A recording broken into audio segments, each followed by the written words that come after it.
Yeah, so this is the second public meeting we've had for this study. We've had 4 different advisory group meetings.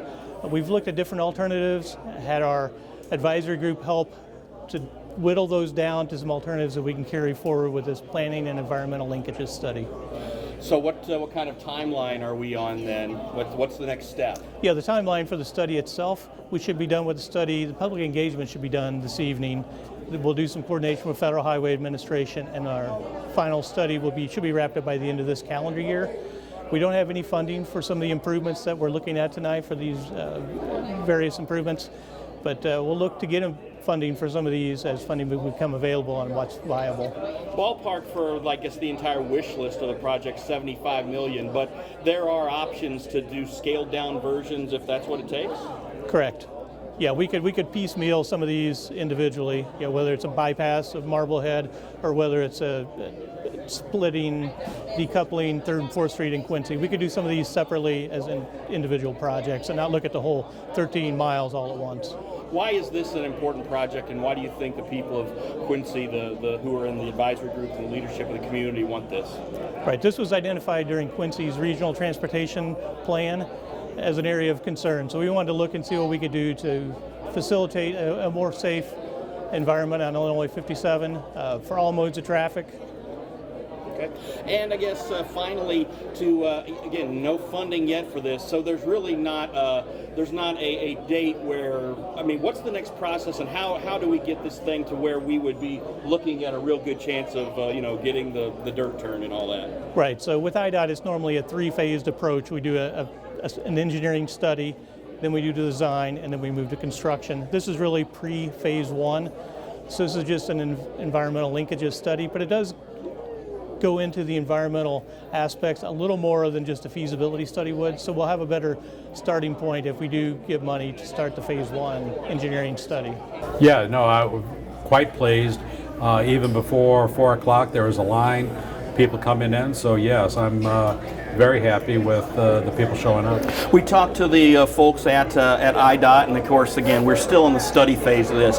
What's Quincy going to have to do to really, get this project on the front burner? I do think it is moved up the priority over the last, year. And here, when you look at the number of people showing up, that's a positive response that IDOT's looking for. Is anybody worried about Illinois 57? Yeah, there's a lot of people here, and yes, they are interested in what the state wants to do or should do. And so I think the input as to which option at each of the phases is critical. Why is this needed? The amount of truck traffic and just residential people going to and from work or driving through the area, we need safer roads. So this opportunity, I think, by decoupling 3rd and 4th Street is going to help the property owners and the businesses within Broadway through Jefferson Street, and keeping the 4-lane roads down to at least Radio Road. If not, I'd like to get them even down in front of Kohl's warehouses. Then we go to a 3-lane road, so there's a common turn lane, go through a bypass around Marblehead all the way into the 72. I think it's going to speed the traffic up in a safe environment, which I think is what we all want out of our highways. Welcome to the final public meeting for the Illinois 57 Planning and Environment Linkages Study. This study began back in January 2021 with the intent to evaluate the transportation needs of the region and identify feasible projects that have individual utility and logical determination. The purpose for this study is to determine potential projects that would improve deficient roadway and intersection geometry, improve corridor safety, improve mobility, and enhance pedestrian and bicycle access where warranted. The need is driven by the existing conditions and may include issues such as roadway condition, substandard roadway and intersections, safety for all roadway users, and pavement flooding. This study corridor covers Illinois 57 from Broadway to I-172, including addressing the one-way couple of 3rd and 4th Streets from Broadway to York.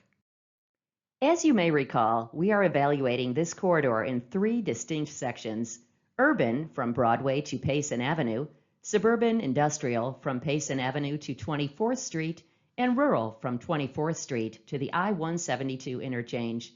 These 3 sections were determined based on surroundings, roadway geometric features, and design speed.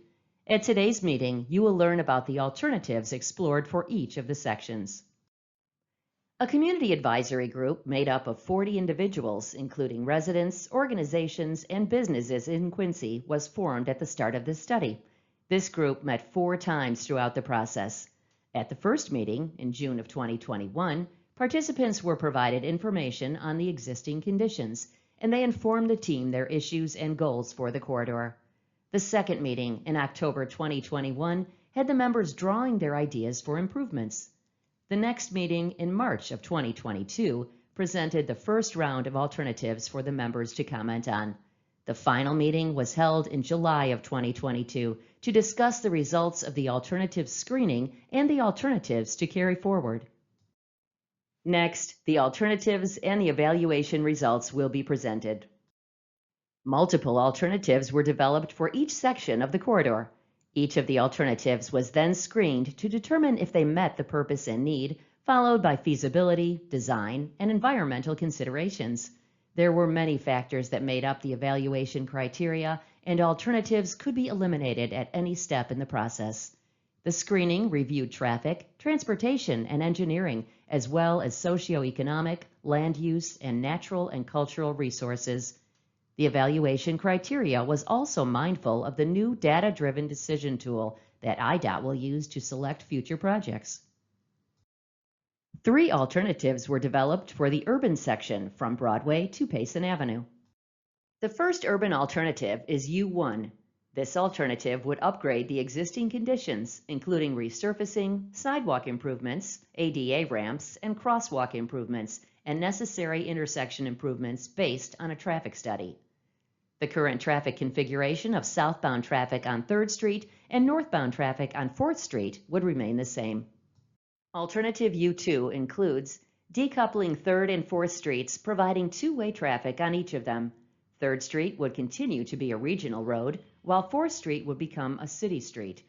The intersection at 3rd and York Streets would be signalized to better control incoming traffic from the new Mississippi River Bridge and conversion of 3rd and York Streets from 1-way to 2-way streets. Truck traffic would be encouraged to use 3rd Street at this point. York Street would become a 2-way street. The intersection at York and 4th Streets would be improved to accommodate the new traffic pattern along these 2 streets. Improvements on 3rd Street south of York Street include 2 lanes in each direction, separated by a 2-way left turn lane or a striped median. Sidewalks would be provided along all streets. Alternative U2A is the same as U2 and includes analyzing the feasibility and benefits of constructing a roundabout at the 4th and York Street intersection. The screening of the urban alternatives resulted in U1 and U2 being carried forward for further evaluation and eliminated U2A. 4 alternatives were developed for the suburban industrial section from Payson Avenue to 24th Street. Alternative S1 would keep the existing lane configuration and provide regular maintenance, such as pavement patching, resurfacing, and pavement marking updates. An additional right turn lane would be added in the southbound direction at the grain facility, and new left turn lanes would be added at Jackson and 12th Streets. Alternative S2 would resurface and maintain the existing 2 lanes in each direction from Payson Avenue to the Lock and Dam Road intersection. A new 3-lane section, including a 12-foot lane in each direction, separated by a 12-foot 2-way center left turn lane, would be added south to 24th Street. A new left turn lane would be added at Jackson Street. Curb and gutter would be along both sides edge of pavement to south of Radio Road. Further south, a 10-foot paved shoulder would be along pavement edges. Pedestrian and bicycle accommodations would be evaluated, along with a multi-use path along the west side ending at Radio Road. Alternative S3 offers the existing lane configuration extended south to 24th Street. That would include a 4-lane configuration with a narrow median with a new left turn lane at Jackson Street.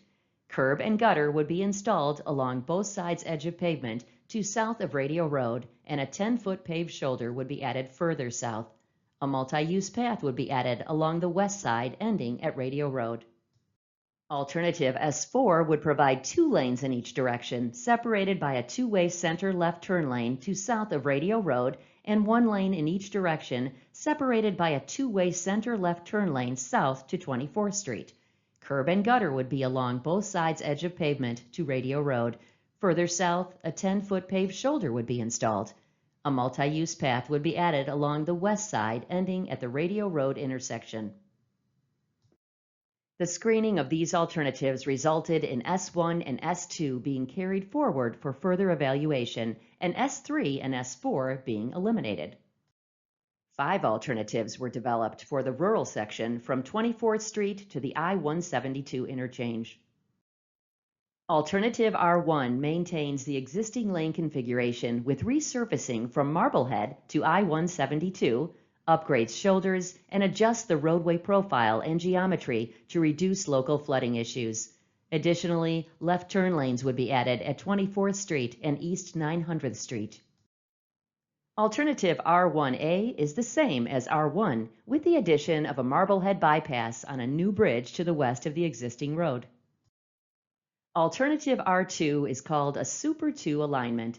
The pavement will be reconstructed, shoulders widened, and profile adjustments made to address flooding issues, and includes a Marblehead bypass to the west.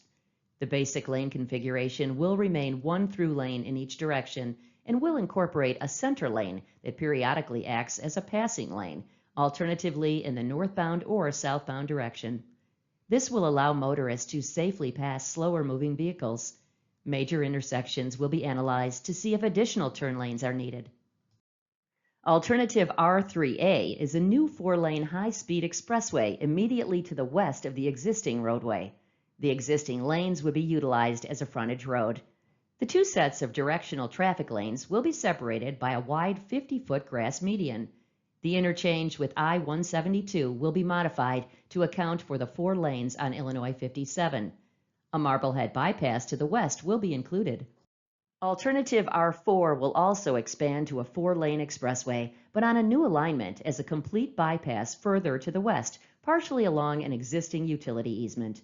The alignment will be elevated as needed to avoid flooding. The existing Route 57 will act as a frontage road for local traffic. As with Alternative R3, a reconfiguration of the tie into the I-172 interchange will be included. This expressway would also be partially access controlled with minimizing access points. The screening of these alternatives resulted in R1, R1A, and R2 being carried forward for further evaluation, and R3A and R4 being eliminated.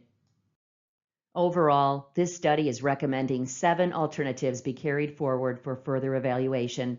These alternatives could be implemented individually or in combination, section by section.